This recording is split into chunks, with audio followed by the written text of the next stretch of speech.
What's up, everyone? Welcome back to the show. The Hawks had a pretty interesting game against the Thunder. It was very competitive up until about the fourth quarter. Hawks had a 10-point lead at some point in the second half, gave up a big run to close the half, and that was pretty indicative of how the rest of the game went. So I had to go ahead and bring in Keenan to break down the game. The Hawks are now 2-1 after that run from the Thunder to close out the game. So I appreciate you taking the time. I'm looking forward to talking about the game. Yeah, man, no problem. For sure. So I definitely want to start off with just sort of highlighting some guys that stood out. For me, I thought Risacher against a team like OKC that's super disruptive. They're going to get up in the guys' grills, make it really tough for people to create. The Hawks had a lot of issues and just a lot of hesitancy, which is what you see from guys who aren't necessarily comfortable with that pressure. And I thought you definitely saw that at times from Risacher, but at the same time, I was really encouraged by some of the drives he took to the rim. He had one particular drive against Chet that I thought really stood out to me. But yeah, so did you see anything that you were encouraged by from him? And then also, like, who on the Thunder side do you think stood out? Yeah, Risacher, I mean, I liked him coming out of the draft. I thought even some of the self-creation stuff was encouraging in this game. Like he had when the Thunder were on that run at the end of the second quarter, he had a pull up over Dort, I think. Yeah. He got to his spot, rose up, drained the jumper. Yeah, I think people overthought him a lot coming out. Like I think he played some wild basketball at times, but I Yeah. think his floor is like pretty decently high. He's got great length and he's quick. His screen navigation is already so great. As long as he just stays like active on defense, I Yeah. don't see any way. Like his floor is pretty high to me. And then like he keeps improving with stuff creation and his off the catch stuff. Then it could get pretty good. Yeah, and here's that shot that you're talking about. And the good thing is, like, this is not something that the Hawks are going to ask him to do. You know what I mean? Like, a Hmm. lot of rookies, they have to come in and sort of shoulder an offensive load. And I think this is so much more of a complimentary skill from him. And again, like, the Hawks, especially in that second quarter when the Thunder really turned up the pressure, it was really tough for them to generate offense. So being able to being able to trust your rookie to take a shot like that, definitely big time. For But yes, sure. so who did you see on the Thunder side that you think stood out? Yeah, for the Thunder, I think I'll highlight Chet again. I thought he's having a great start to the year. Obviously that game in Denver was very loud, right? Like that Right. raised a lot of eyebrows. I thought in the first half he struggled a bit. His handle was a little looser. He had some loud dribble turnovers. Mhm. His defense, he was a step slow. He fell for some fakes. And I think, in that second quarter, in the second half, he really turned it on. He's just showing they're putting the emphasis on finding him more on like the roll and putting the ball in his hands more, and he's been flourishing with that. I mean, he has such good touch. He's such a good finisher around the rim, and his mid range touch has been great this year. And this game finally started to get the three ball going. It's really impressive what he's able to do on the offensive end while still being one of the top drop defenders in the league on defense. I mean, he had those possessions in the fourth quarter near the end of that run where he had 3 blocks and 3 possessions, Yep. and then took one coast to coast. Like he's just the focal point of our defense, and another amazing game from him in the end. It's so funny. He's turning into a player now. Like his offense, you didn't even feel it was that amazing, and then you look up and he has 25 points, Yep. and so that's just really encouraging for his future.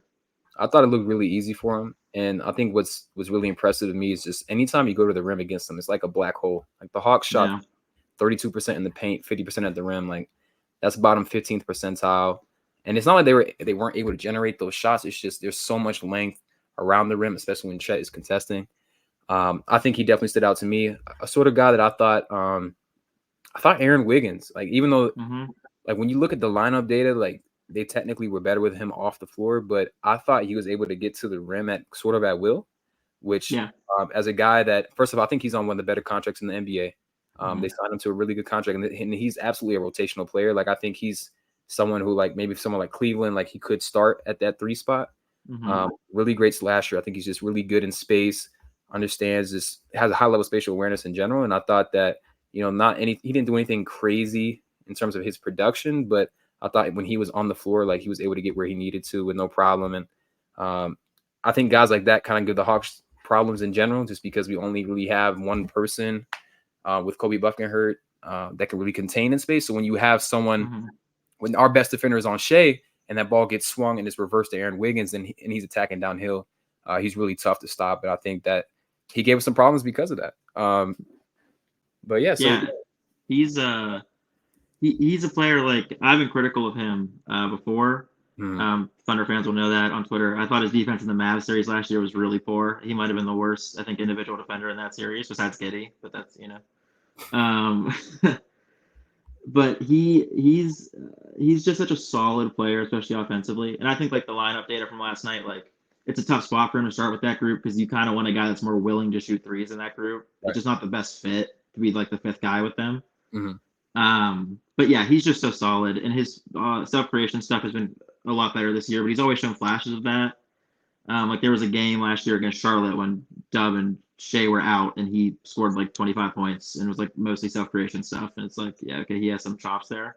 And I like when they were going to resign him this offseason, my thing was always like, oh, they're going to trade him down the line because it's just like you don't want too many like it's going to be too many mid-sized contracts, and when Right. Shea, Chet, and Dub all get their extensions, it's just too much money. But then like the way his contract's set up right now, like the final year of his contract, which is a team option, is projected to be 3% of the cap. Like he resigned for so cheap that it's just he could be a lifer if he wants to. Right. And I It's think crazy. there's no it's hard to really put into words just how valuable that is, especially with the amount of young guys on this team. Mm-hmm. That locking up someone who's gives you rotational value with the new CBA just gives you guys so much flexibility. Like I think in general, like I'm very jealous of the situation that you guys have, of course, with all the draft picks and all that. But like it's the Yeah. stuff that's already like materialized. You know what I mean? Like very solid rotation. Books are pretty clean generally, considering what you guys Yeah. have going forward. And I think that with this new CBA sort of just locking up a lot of teams in terms of their flexibility, like what is Denver going to do, or even LA or Phoenix, Yeah. like they're all going to be pretty handicapped. I think you're positioned pretty well, and it starts with making those good moves, like keeping guys who are positive NBA players on realistic contracts. So Yeah. I was definitely moved by Aaron Wiggins, but was there a particular Hawk player that you think stood out to you besides Risacher? Yeah, I think Dyson Daniels, his defense on Shea was great. I mean, I feel bad for the guy. Like I've been watching the Hawks so far this year, and Right. like he's been playing great defense, and he's got a 30 bomb on his head every game. Like it's just how the Yeah. NBA goes sometimes. Yeah. But he's been great. I mean, his individual defense has been really good. And like I think the offense is still a work in progress. I don't know what they teach these Aussie guards to like not get all the way to the rim and pull a floater because Giddey did the same thing. I saw it like 4 times from him last night where he just stopped and pulled the floater. I'm like, man, get to the rim, get to the free throw line. But No, that's actually really I'd never really thought about that. But it's like even with someone like Josh Green or guys yeah, like that, like Dante Exum, like they kind of aren't really powerful finishers. And I don't know if it's like I don't really think Dyson is a negative athlete by any means. Like I think he's no, he's not. got good size, good length. Like he can explode when he wants to, but he does sort of opt for finesse. And it's not always a horrible thing, but I do think it's sort of I think it goes back to like not having the ability to really create big advantages because Yeah, Dyson in general, and there were plenty of spots where I was like, Dyson, please shoot that. Like, please shoot. You have to keep the defense on. It's like, especially against someone who's so aggressive, like OKC, and I'll show a couple clips later, but it's like they're gonna help off him so aggressively that if they're able to tag that roller with that much confidence, it's just gonna muck up the offense. And so when you have the way that he's treated offensively at times, and the fact that his handle, yes, it's pretty fluid. I would say like he's not someone who's gonna like create a massive advantage. I think they just sort of default to the in between finishes because they don't create a ton of space. And maybe that's what it all goes back to. It's interesting that you picked up on that general trend because like I never really thought about that with the Aussie guards, but it's definitely something that like I feel like all of them sort of exhibit. So yeah, I know. I mean, Thunder fans we got a lot of experience with that with Giddey the past 2 years, and so when I saw him pulling the floater, I was like, oh yeah, it's familiar. And with like chat in the paint, that's one thing. But like when he was in when like Usman Zhang was the primary rim guy, then it's like, okay, you've got to try a little harder to get to the rim. But no, his defense has been so good, and off ball too. Like it's been all around amazing, and it's good to see because he never really got like a shot like that with the Pelicans because they had Herb. You know what I mean? So they already had their defensive guy. So it's fun to see him go into a new situation and like be that guy.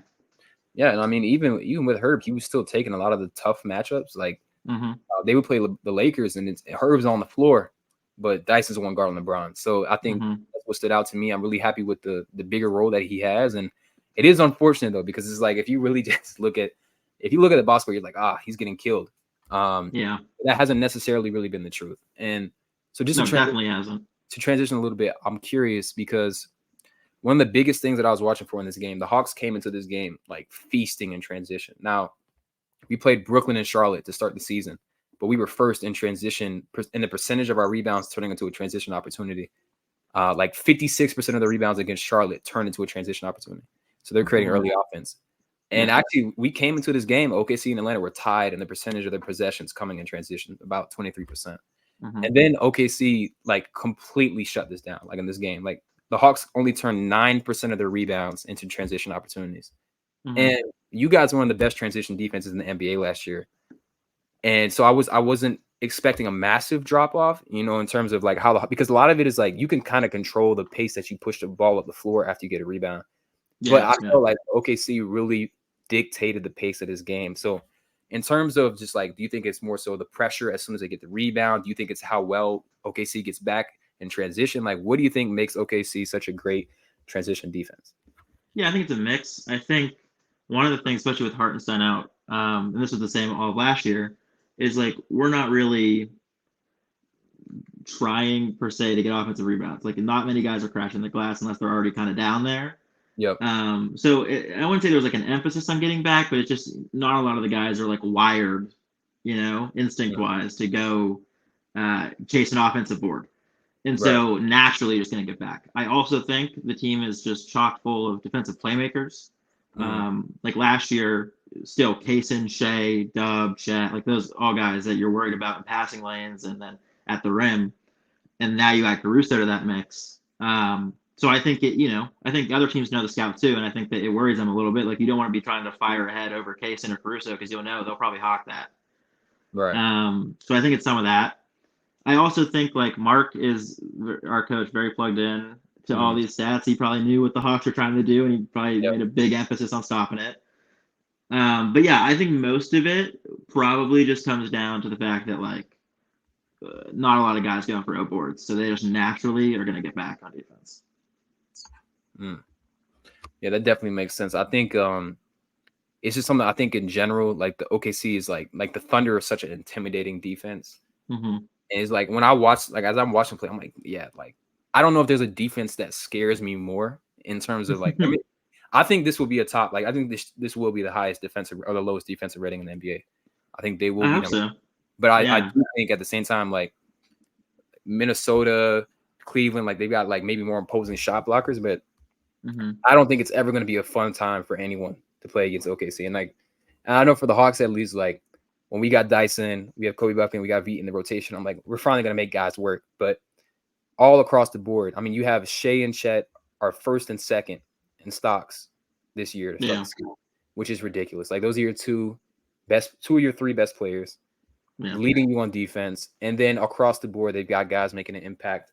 I do want to ask you about the glass though, because it is such a disciplined defense, right? Like you got guys who sit down, they don't foul a ton. That was the other thing. The Hawks came into this game with 40+% free throw rates in the last two games. Like they were putting a lot of pressure on the rim. OKC only fouled them. They kept it to a 20% free throw rate.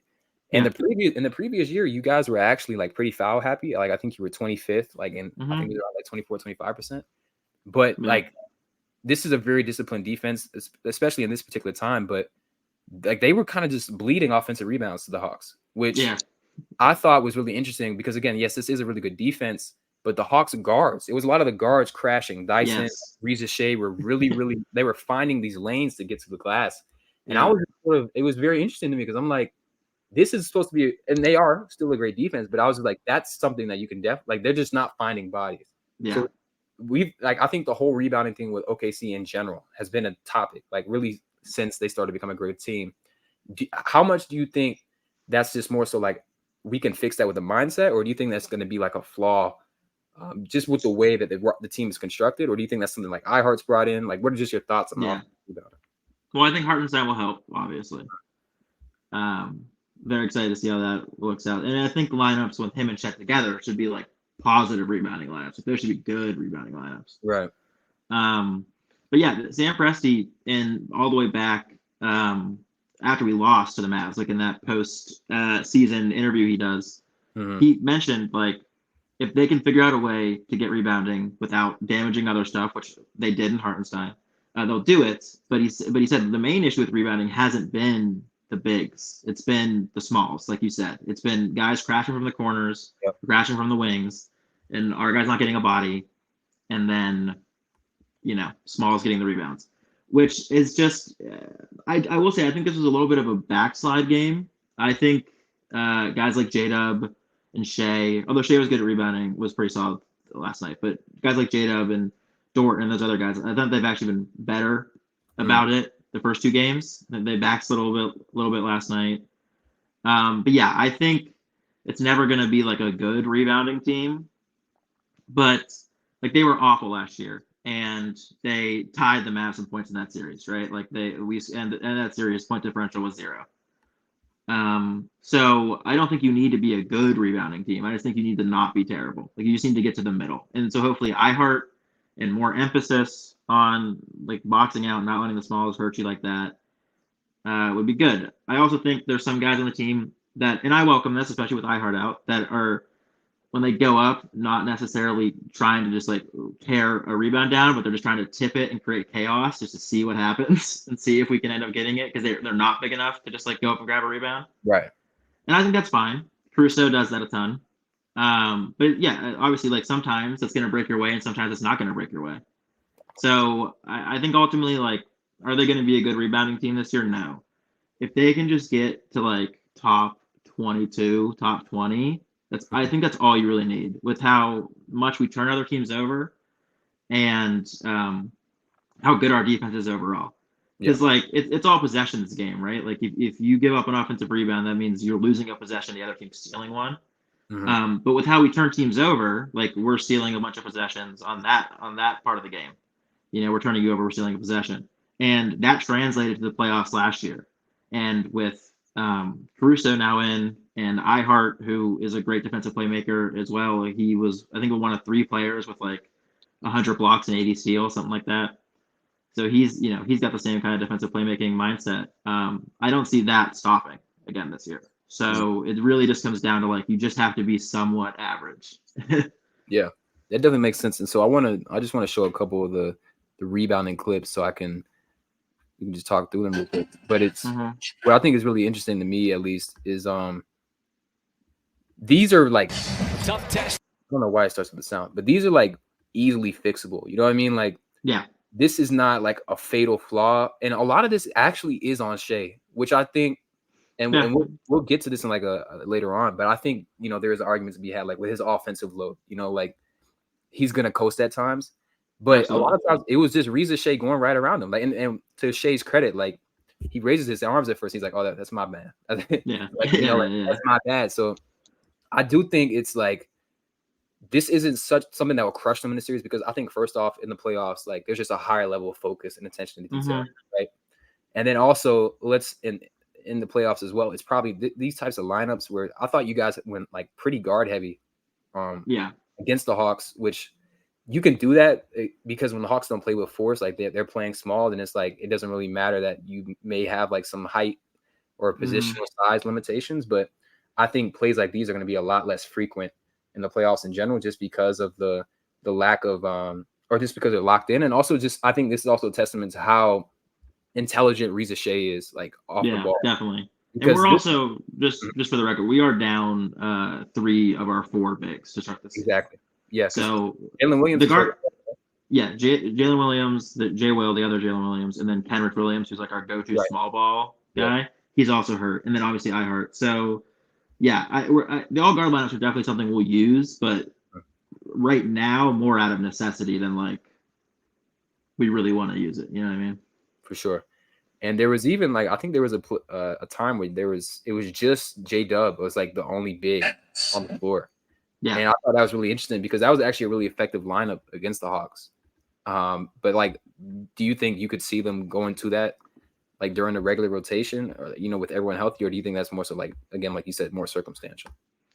With everyone healthy, that's tough, just because Chet and iHeart are both like I think top 5 players on this team, and so one of them would not be playing a ton of minutes if you ran with a lineup like that. But in certain matchups, I'm sure. And it's been successful for us, like, let's say the past 2 years, right? Because 2 years ago we started to ramp up. We made the plan, and then last year was when it exploded. But the small ball lineups with Kenrich have been successful. We tried a bit with Dub last year. It didn't go as great. So it was cool to see like that lineup actually kind of work a little bit Mm-hmm. last night. I think it's a weapon. I think you got defenders that can scale up. Like Caruso can scale up, Dort can scale up. So you're not super worried about the defense with that group, which is nice. Hmm. And I think it's just good to have versatility. They talk all the time. I think Dub said it last night after the game, like they pride themselves in not having positions. So I think it's just a good tool to have, but I think you want to play your best players a lot. And so everyone healthy, like the goal for me with everyone healthy is to have one of Chet or Ihart on the floor at all times. Because I think that just makes your defense like even higher level than it is right now. Mm-hmm. Because then you have an elite drop defender and then a good drop defender, like in Right. at all times. I don't think any other team can say they can do that. Yeah. There was a time when the Hawks could say that, but that's before Pella fell off. So yeah. that's definitely an asset though. Like that's what I would point to. Like as frustrated as I was with Clint, like having 48 minutes of solid center play, good rebounding, that gives you a huge floor, a very high floor. And so I want to transition a little bit about the offense, but and I said this on I made a video on TikTok and I was like, I think OKC is like they're stamped defensively, but I still think the offense can be shaky at times. Yeah, And I agree. I do think that's why Hardenstein came in because like as a handoff hub, like he's going to simplify a lot of stuff. But even for the Hawks as well, like the free flowing offense, they're sort of committing to more movement stuff like that. But I feel like for both Jalen's on both teams, like Jalen Johnson and Jalen Williams, it can almost be a little bit tougher for like a wing scorer playing within a free flowing offense because a lot of like scoring when you have a size advantage is getting a mismatch, right? And so you're not always, it's not as easy to generate a mismatch when you're running off of screens or even like a lot of times if Jalen Johnson, at least, like if he's trying to get in the post and it's coming off of screen action, but if it's actually off ball action with Trey, like then he's just kind of stagnant. And I think that's led to some tough shots for Jalen. And I think they probably need to mix in. I saw it on Twitter, like some other Hawks fans were saying they need to mix in some actions to like directly create shots for him. I was curious whether you see a similar theme with like the Thunder's offensive half court attack. Like I feel like, of course, when Shea has the ball, like you're almost guaranteed to get a good shot. But like, what do you think they need to do? Because I felt like J-Dub, I mean, he's so versatile. He can do so many different things, but I feel like sometimes he almost needs a little bit more intentional offense to be created for himself because he doesn't have that handle. He's not super fast. Yeah. You know, so like, I'm just curious on your thoughts about like, how do you think they can unlock like Jalen Williams? Because I think that's sort of the same answer for Jalen Johnson. Yeah, I think they're a little different just because, well, here, I'll say this. So right now they're definitely prioritizing Chet offensively over J-Dub when they share the floor, which I think is fine. I think Chet is like you can become a certified 3-level guy at 7'1". You got to explore that. You got to try to push that as much as you can. Because like if he can score like he's scoring right now consistently, and then Shea does what Shea does, like that is one of the best duos in the NBA for the next who knows how many years, right? So you really want to push that. J-Dub right now is getting a lot of lineups where it's just him, right? We're talking about the big three, like it's just he's out there by himself, which was similar to last year. It happened, but right now he's doing it with like a very free-flowing offense, like you said, because there's no 5 in those lineups usually. It's Ousmane Dieng playing the 5. When he's been solid, I don't want to, but offensively he's still a wing. And it's hurt him. Yeah, he's taking tough shots, which he's always taking tough shots. It's kind of his thing. He's I would say like Shea to me is like a lot of his offense is space creation, right? Like he's able to get to his spots, rise up, create space, and hit shots. Tough shot making for him, he's good at it, but nothing crazy. J-Dub is like a tough shot maker. Like that's his thing. He gets to a spot. He doesn't really need to create that much space, and he can sink shots over people. I think the key to really leveling him up will be Ihart. I think that Ihart will be in those lineups when it's just him. And he was a point guard in college at Santa Clara. Right. And he was good in the pick and roll. Like his numbers in the pick and roll were really good. And so I think getting back to that, because he hasn't had a big, really, like traditional big since being on the Thunder. His rookie year, it was, oh man, who was it even? It would have been like Mike Muscala, and not a good situation. And so I think getting back with like a more traditional big will help open up some shots in the mid-range for him, and will help him get to his floater more and just give him more space to try to attack bigs downhill and get to the rim. Because like you said, like his handle's not great, his burst isn't great, So beating guys off the dribble, he can beat guys to the degree that like he pushes them into the paint and then he can get his mid range off. Mm-hmm. But beating them to the point where he can like actually blow by them and get towards the big, get to the rim, is not his strength. And so I think playing with a screener like iHeart will be the key there. If it evolves, right? And also, he didn't take a ton, I don't think, last night, but there's also been an emphasis on the volume shooting with him. Mm-hmm. I think he took like 9 against Denver. He didn't shoot them well, but like that's a path for him because he shot like 43% last year on 3 attempts per game. Like if you're shooting 43% from 3, you got to be taking more attempts. You know what I mean? That's a sign. Shoot it more. And so he's been working on that. And so I think that's another path. I think just becoming more of a volume shooter from deep is something that could really up his game to the next level. Yeah, with Jalen Johnson, I like because he doesn't have like the guard background that J-Dub has. Right. You know what I mean? I think I don't passing, which is interesting, but like the handle, the shot creation, it isn't exactly there. I definitely agree. Yeah, so I don't know. It's interesting. Like he's such a good transition player, and I don't know. I like him a lot. I mean, super athletic, like super smart player. I don't know. It's weird. It's gonna be tough. I think a lot of his production could be matchup dependent. I think you want to prioritize finding mismatches for him though. Like I think you want to like really intentionalize that if you're the Hawks. Like you really want to look for that often. Yeah. Because you're gonna need him to be the second guy. Mm-hmm. Like Trey's been awesome to start this year, but if Jalen Johnson doesn't pick it up, like it's not sustainable. I mean, we saw last night, right? Like with the 10 turnovers and him being the only ball handler, it's tough. Yeah. So someone needs to step up, and Jalen Johnson is like the prime candidate. Yeah, and we really missed like Bogey and DeAndre Hunter, especially against a defense like you guys that makes it really hard to like compete at like sort of generate offense as a team. Like the Thunder thrive on making you score in isolation, and that's not something you necessarily want to like actually aim for. Like that's kind of like the whole point of OKC's defense. Let's take away the easy stuff, go against our really strong defenders in ISO, but those guard lineups aren't as strong against when like DeAndre Hunter's on the floor because he is a good match scorer who can rise over like tough shots, right? I want to go through some of these clips with you. I think, and also this is another shout for Zachary Risacher. Like you said, J-Dub is a really tough shot maker. I thought Risacher competed a lot against him. Definitely. And the other thing is just the way that the Hawks are navigating these screens. I think Trey has done a lot better at just showing, right? Being a little bit aggressive to create. You can see Jalen picks the ball up, and then he's able to recover back to Aaron Wiggins. And I think in general, like this sort of bump and strength that Jalen Williams has gives him a really good scoring advantage, especially you can see how much he throws Risacher off balance right here.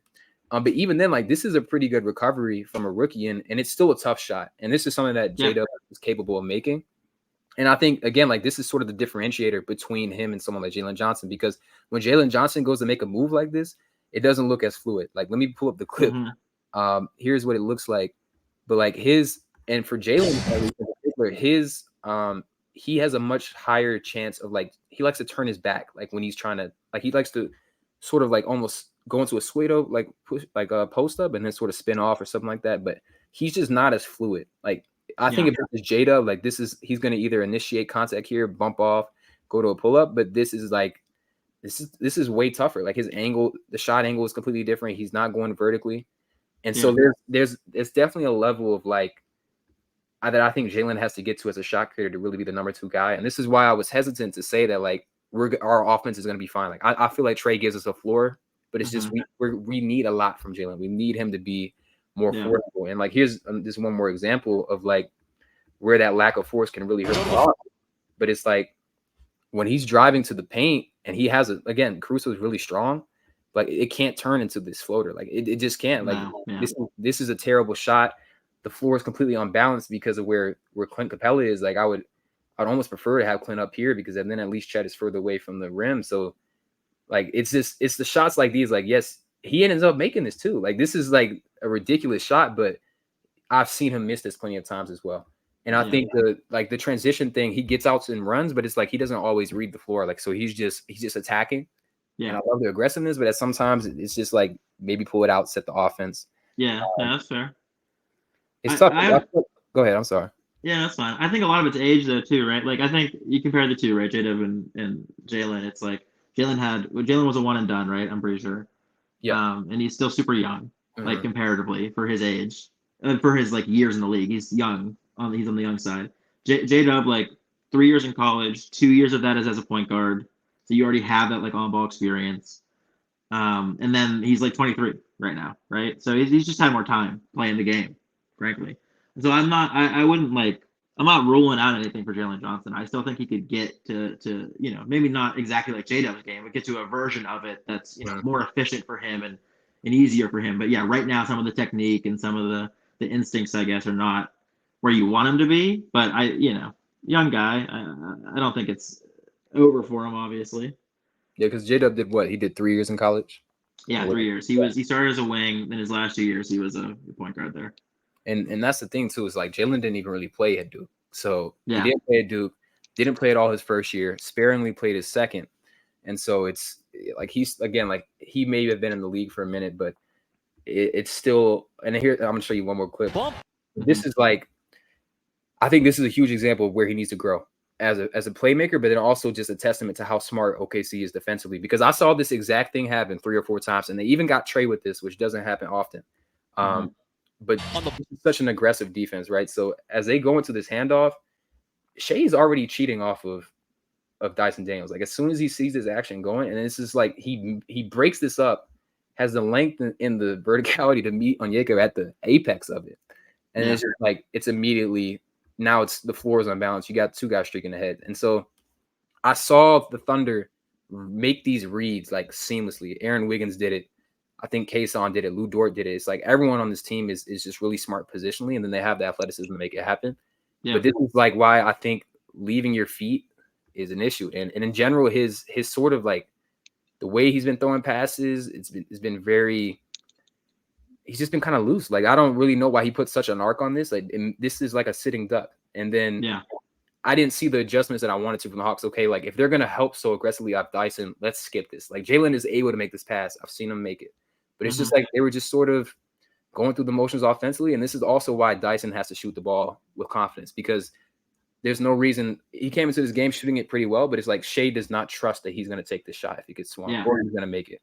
So I think it's all these sort of, and here's the great thing about playing a great team, right? It sort of just shows where there's still a lot of growth for this Hawks team. And even like when we played Brooklyn and Charlotte, they're not terrible teams, but they weren't convincing wins. And so I was more convinced by the way we were in the game against you guys for about three and a quarter quarters, and I was against those first 2 games. And I think it's just a great measuring stick, because this is going to be one of the better teams in the West, and you have to be able to not just stress the defense, but be able to not make horrible passes like this in transition, because this is where they feel like they're, like you said, they create so many disruptions. They're really disruptive. They're going to get out in transition, and once the Thunder get out in transition, they're just, you can't give them more opportunities than already getting the half court, because they're already strong there. So exactly. I think the Thunder's defense, they have so many playmakers there that's like you can't really lose focus for a possession. Like you can't get lazy with the passes or anything, because even if like Shea's taking a possession off, there's 3 other guys that are waiting to to pounce on something. So it's tough. But I want to say I wouldn't shortchange the offensive performance against Brooklyn, because their defense is looking solid. I will say, yeah, definitely. And I thought Brooklyn would be a little bit rougher. Defensively, just not because of the personnel, but just like the bad teams sort of, they're not always organized and they can be disengaged. But yeah, they've got some pretty strong off like individual defenders. Like I saw like the way they made Jalen work. So Charlotte's a different question. Like they had Meechie on the floor with Seth Curry and they had Grant Williams at center. So it was like, yeah, I can't take a ton away from that. But I do want to ask you just in general, like the Hawks have a lack of reliable ball handling right now, especially with Kobe Buff getting hurt. And there's an argument, okay, like I've been saying for a while, like we have more secondary ball handlers than ever. Like we have guys who ball gets swung, they can run a little bit of a side pick and roll, you know what I'm saying? But when it comes to like actually dealing with that pressure, because that's what you get against OKC, like I feel like they just got like eaten alive. And do you think like, and I know the Hawks are kind of like in a unique case against like even most teams in the West, like most of the teams that OKC will play, like they have another trusted scorer or someone who they can trust on the offense. But do you think that if you have, let's say you're playing someone like Dallas, like who do you trust who would you prefer? Like, what would the matchups look like against a team that has like two really tough perimeter shot creators? Like, who do you think is your two premier point of attack defenders? Because like I can't choose. Like I know I don't want Shea on either of them because not because he can't guard, but just because like his offensive execution. But between Kason, Dort, and Caruso, like I don't really know which combination I would at least prefer because I'm a huge fan of Kason. Like I really love his game. So if you're playing against Luka and Kyrie, who are those two guys that you'd like to see start the game off against? Yeah, well, I think it's interesting. I think if we talk about like last year, right? Because you mentioned like our defense's strength is like forcing a lot of guys to play one-on-one against our great perimeter defenders and forcing isolations. We kind of went against that in the Dallas series, and the whole strategy was just like make things as tough as a team on Luka and Kyrie as possible, and like make the other guys beat us, and they beat us. Like PJ Washington and Derrick Jones Jr. beat us. Yeah. But Kyrie had like one of his worst series ever against us. Like we locked in as a team on those two guys. And now I think you can live a little bit more with one-on-one matchups. You add a third guy in case and takes a step. Hopefully, I mean he looked the part last night, but that was a cool moment. Like you have the solidified vets on ball point of attack guys in Dort and Caruso, and Mark went with Kaysen as the point of attack guy down the stretch on Trey. That was a cool moment for him and his development. Right now it's tough. I Dort on Luka. I think he did a solid job last playoffs. I think he's the strongest of the three. I think that just makes the most sense. Mm-hmm. And then the other one I don't know. Like I thought another Twitter user mentioned this. Like Caruso on ball, and maybe just because he's playing more free because he knows he has other point of attack guys on the team. But like age might be getting him a little bit with the quickness. Yep. And he's been so good off ball. Like he's been such. He can wreak havoc. He reads the game so well. Can get anywhere he wants. Like he knows where to be, where to break up plays. Yep. So I'd probably say Kaysen on Kyrie as it stands right now, and have Caruso be that like free safety. But it'll just be if we do face so much. If we get them, that'd be a fun series. They're improved, we're improved. Should be a good time. I think it'll just be how the flow of the game works. I think Dort will definitely get the Luka assignment, and then Kyrie will just be how the flow of the game works. And if they try to do something similar to last year, where they like as a team just try to swarm him and get the ball out of his hands. Yeah, for sure. Yeah, that makes sense. And I think I wanted to ask you about Caruso because I feel like, and I brought this up the last two pods. It's just like something I've been really fascinated with, where I feel like Dyson and Caruso are like very similar with their with their defensive pressure, but Caruso has so much defensive equity, like with official, with the way that he's viewed by the NBA in general, and so like he gets away with a lot of contact. Do you feel like that's true? First off, like from your perspective, and then secondly, do you think that's more so like a team type thing? Like if the Hawks, and I think it's kind of like a franchise thing. I had someone respond to my tweet about it, but they were like even Toronto like doesn't get a ton of respect even when they were good. But maybe that's just the way that franchise is viewed. So what do you think it is? Like, what do you think? Where do you think Alex Caruso earned that leeway? Do you think it's just his defensive reputation? Yeah, I think we can be honest and say like I think we're all a little biased and we all think that like 100%. They're unfair against our team. You know what I mean? They don't give our team the whistle they deserve. Right. I think it's a defensive reputation. I think obviously playing with Braun that got him a ton of attention from the media, from everybody. And then I think he's been so good as a defender, and the media's picked up on it. He was all defensive second team in Chicago, and I think, but yeah, I'm with you. Like I don't think his swipes are really good. Like you slow them down, you can actually see that he's getting the ball most of the time. But he swipes the ball so aggressively on those plays. I'm always surprised it's not a foul. Like I feel like if most players swiped the ball like he did, even if it's completely clean, like most of his are completely clean, just the way he's doing it, that in my mind, I'm like, oh, they're gonna call foul here. Yeah. Because he is swiping as hard as he can at the ball. But yeah, I think like pressure-wise, he's allowed to get a little contact up top when he's the point of attack defender.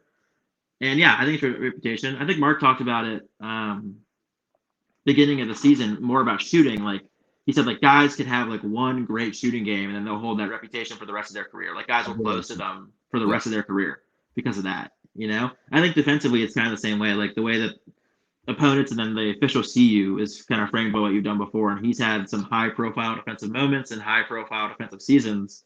And so the officials, even if they don't like consciously think about it, are already primed that like, oh, he's just playing great defense.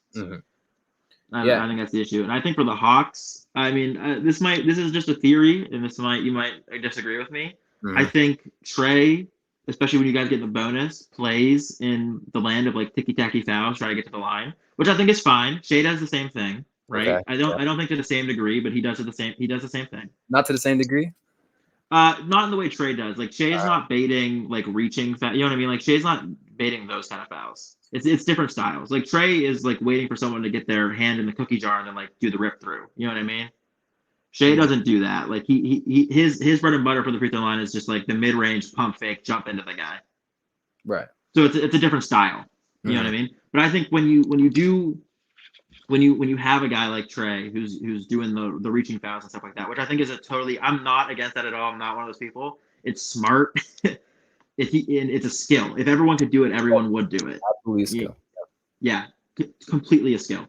But I think it then does prime the officials for that kind of stuff, and then I think that can change how the flow of the game from the officiating works, right? I think they can then start to call more of that stuff on both ends. Okay, yeah, that definitely makes sense. I'll say the only type of foul baiting that really, because again, like I cannot be critical of foul baiting if I'm going to be a Hawks fan. Like it's just like same. But I will say the only type that really frustrates me, and it's not even the player himself, it's just the way Jimmy Butler draws fouls, and the reason it's so frustrating is because it's like he's going to pump fake and they fall for it every time, and so like that's the only one I have a gripe about, honestly. Like I'm on the same page. Like I think it's a skill. I think it's something you have to be a star. I think it's something that like if you don't have that in your game, then you're like there's no reason to play ethical basketball if that's how it's going to be called. You know what I mean? Like when you need to slow the game down, you need to get a bucket. It's just like certain times where it's like, come on, man. Like I don't know if you were watching the Nuggets game versus LA. Yeah. But like Jokic tried to foul me at 3-point line. I'm like, come on. Like you're 7 feet tall. You're not even a great free throw shooter. Like just go up and try to knock down the shot. So I think that's when it becomes an epidemic. Dude, we lost a playoff series like that. Paul George tried to foul bait Rudy Gobert at the end of that last Utah game. We lost a playoff series for trying to draw a foul. I couldn't believe my mind. I could not believe it. It was so god. Terrible. And I think it's like sometimes the whistle can be so consistent that it's almost like it can be a detriment. Where it's like if you're consistently getting reinforced with those fouls, it gets dangerous. It's like you just expecting it. But I do want to ask you because it's very early in the season, but and you don't want to take too much from lineup data at this point. But Caruso has like had a tangible impact in terms of how the Thunder have looked on both ends with him on the floor. Like he's in all the top lineups against the Hawks, at least, and their best lineup was with Caruso on it. It was Caruso,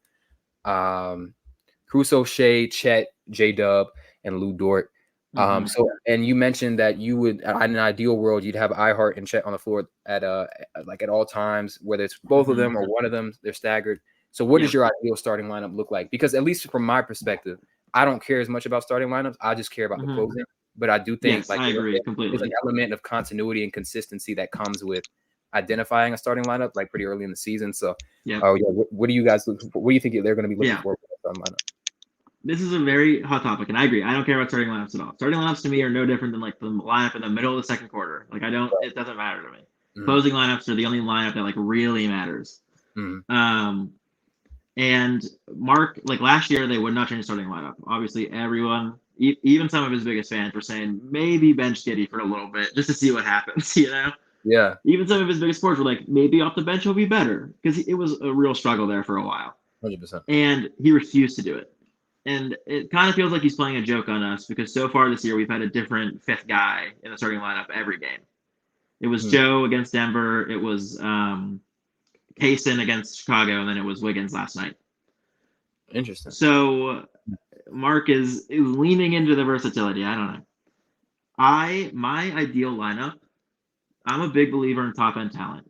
And I think when you look at a lot of the teams, a lot of the dominant teams in recent memory in like the league today, you can point to like a specific 5-man group that they went to time in and time out in clutch time that like won them games, right?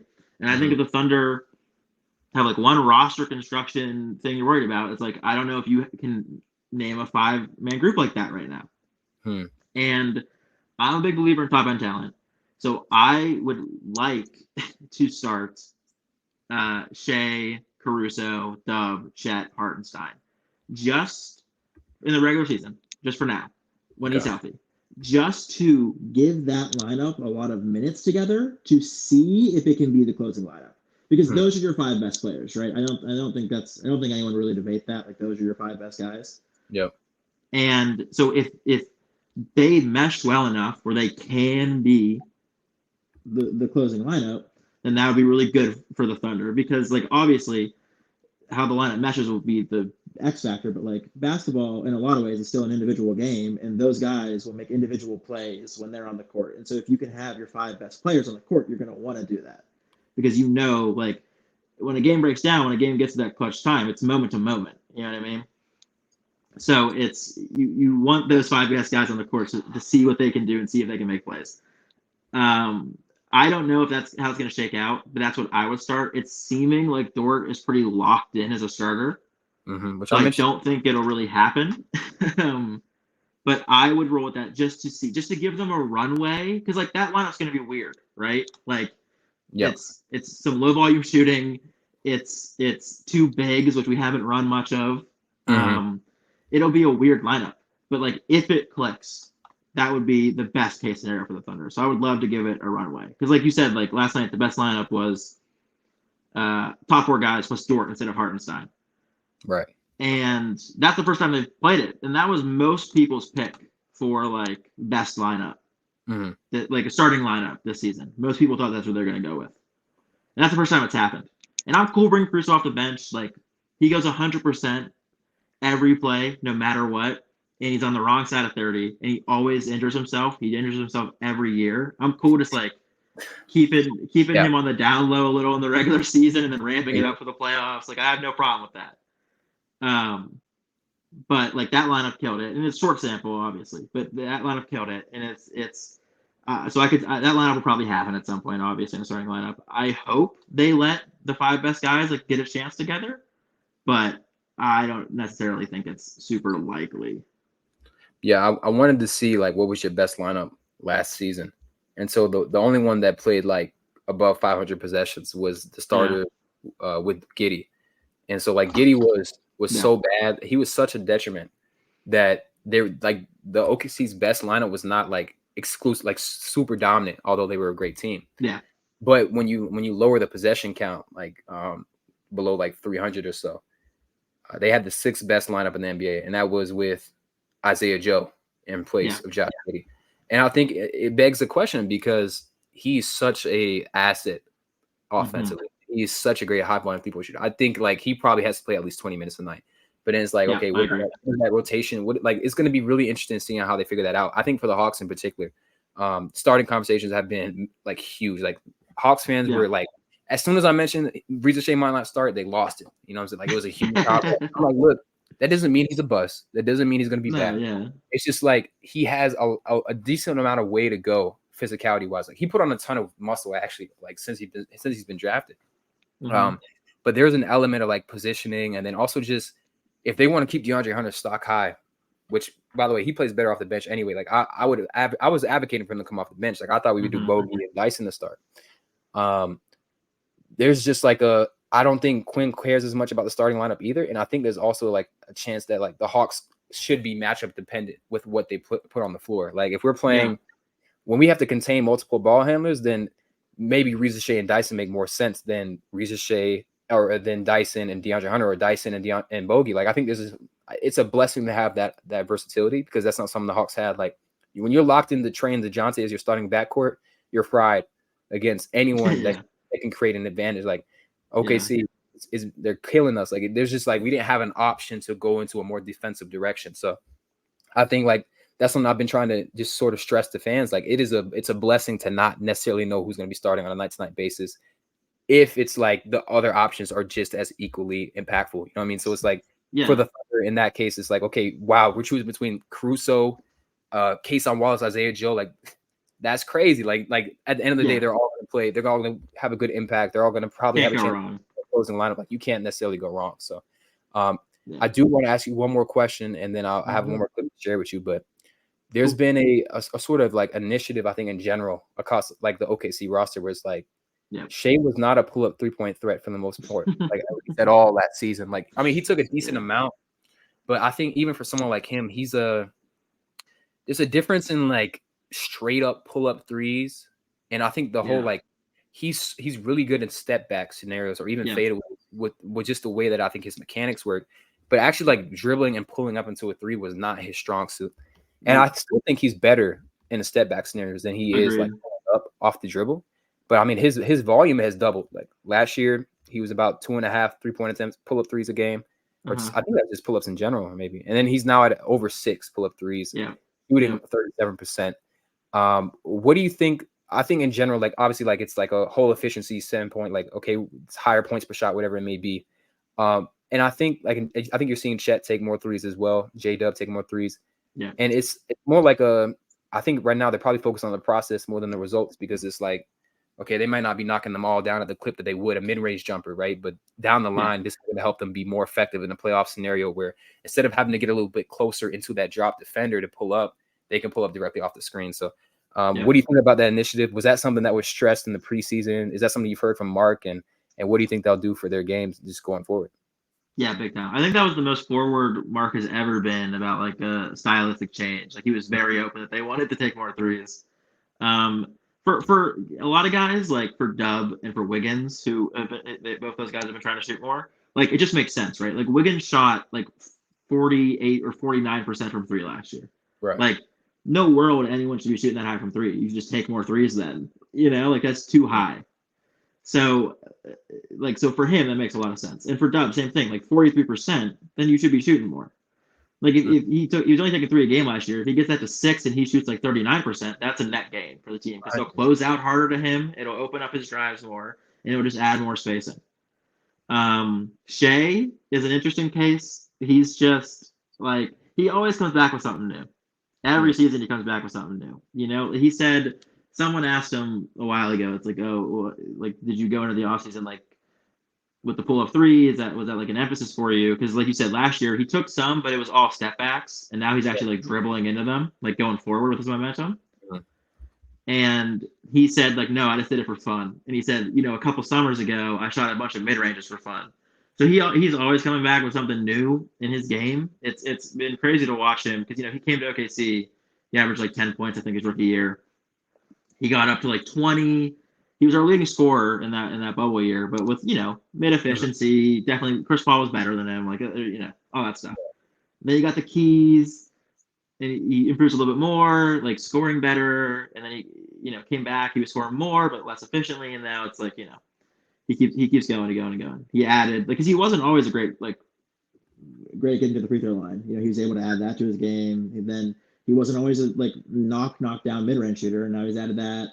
And, he came back this year and he said, I want to be a pull-up 3-point shooter. And, the results have been mixed, but I don't think you're going to be mad at 6 attempts and 37%. Like, that's fine.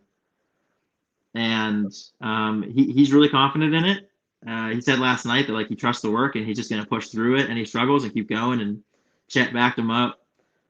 And I think it's interesting. I'm excited to see. It should open up his game more. I think in the Dallas series, because everything they've done, stems back to that series, right?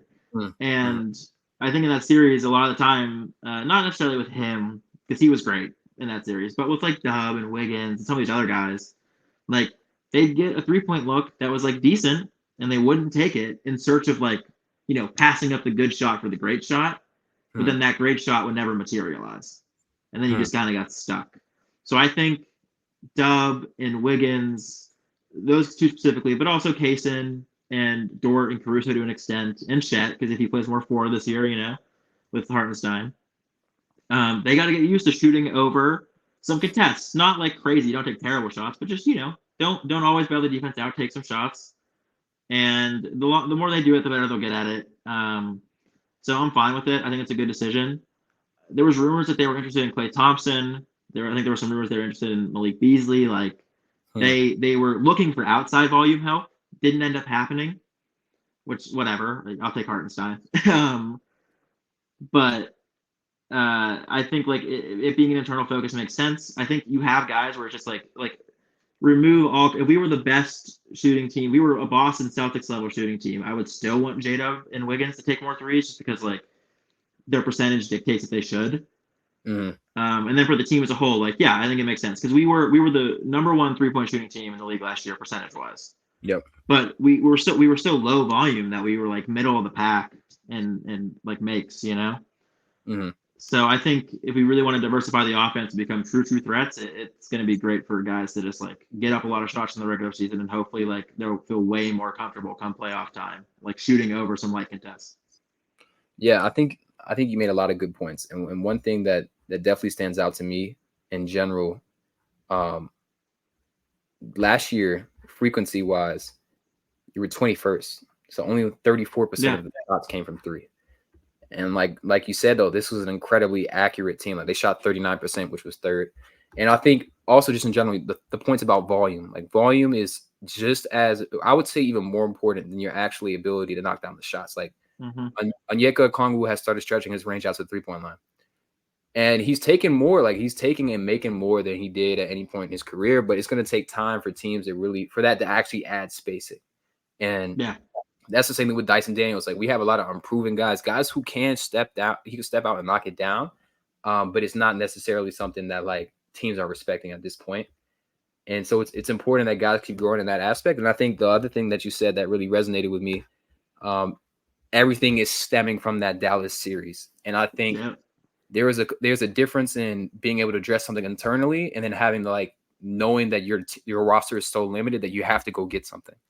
And mm-hmm. so I think with the way that you guys have built this roster, it's okay. We can project these guys to be better 3-point threats, so we don't necessarily have to give up future assets or whatever it may be. We can replace a non-shooter in Josh Giddey with a better upgrade that fits our roster a little bit more. Yeah, For the Hawks, especially after that Miami series, really. And here's the thing too, like I think teams get really complacent when they find success early, and that's why the Thunder being yeah, bad for so long, even though they had Shea, is actually a blessing because when the Hawks went to the conference finals, okay, and we beat New York, we played Philly, mm-hmm. and we played Milwaukee. It was clear then that Trey needed help. It was like, Absolutely, yeah, absolutely. and we had spot help. Like Cam Reddish was special in Game 6 versus the Bucks. Mm-hmm. Kevin Huerter was special in Game 7. Bogey hit big shots, but you got Clint Capella and John Collins in the front court. They're not creating for themselves and they're not creating for each other. And then your three spot is a question mark because Cam Reddish is always hurt, DeAndre Hunt is always hurt, and neither of them are plus playmakers or plus shot creators. And then you have this incredibly limited roster, both offensively and defensively. And they saw that Eastern Conference run and they said, let's re-up. Let's bring everyone back. Let's give John Collins a ridiculous contract. And that really just it put so much more pressure on them once the problem manifested itself a whole year ago. But when they played Miami, that's when they really saw how bad it was. And it's I think a smarter or more predictive or more proactive front office would have continued to get better. And so I think OKC, Boston teams like that are not satisfied with making like I think and here's the thing, like I think in general Boston has a mentality where like conference finals are nothing because they're such a historical franchise, right? Absolutely. But I think OKC, a very young franchise, but like you weren't satisfied with being a really good regular season team or being really competitive in the playoffs. It's like it's not that we're too young, like instead of being like, well, our guys are younger or maybe we just like don't need to like be aggressively and get better. But no, I think it's a good juxtaposition of two different mindsets. I think where the Hawks are now, like with the current ownership, well, not the current ownership, I still have issues with him, but the current front office, the decision makers, Quinn Snyder, who we have on the roster, I think we're in a better position than I was ever more optimistic than we would be. But I always go back to that playoff series because that's when the problems began. And it's like the delusion started there. And they started ignoring the numbers. Like DeLon Wright had great minutes next to Trey. We didn't get him back. We didn't re-sign him, and then we never got another defensive stopper to put next to him. So I think I look at teams like OKC and I'm kind of jealous, but I'm also like, okay, well, we're in a better spot than we were like with DeJounte. So it's like I think it'll take time for us, like it took time for y'all. I think we have a little bit less certainty just because of I'm really optimistic about our young guys, but there's just more question marks. Like I think for J-Dub, he's going to be super versatile. He's going to be a great play finisher. Chet is generational at the rim on both ends, and he's a floor stretching rim protector. Like there's like a really solid foundation for decades out in OKC. So I'm not to equate the scenarios, but just more so like I think the sort of commitment to being young and like committing to that internal development is going to pay dividends for the Hawks overall. And absolutely. So I want to finish with this clip that I saw because I'm very confused why you guys do this. Apparently, this is something that you guys do often. So I saw this clip. So during tips, if the Thunder lose the tip, they'll send 2 guys at the ball. I'm like, I thought this was a trade thing because I didn't see this in the first 2 games, but apparently y'all do this, and I don't, or at least sometimes, right? Like this isn't the first. I don't know. I think people are lying to you to try to diminish Trey. We don't do it a ton. I definitely wouldn't say that. Okay. Yeah, but I don't know. I think it's Mark having some fun. We've dabbled with some like half-court pressure this season so far off of makes, and which I think is fun. It's very college basketball to me, with with those teams that try to run the half-court traps. And it hasn't worked a single time. We haven't generated a single turnover off of it. But Mark likes to do it. He likes to create situations where he like gets the ball out of the best player's hands and like makes other guys make decisions and like think and like bets on our defensive playmakers to blow that up. A thing we do a ton, which different situation but similar vibe, is like if let's say the Hawks had like the ball shot clock turned off end of the first quarter, right?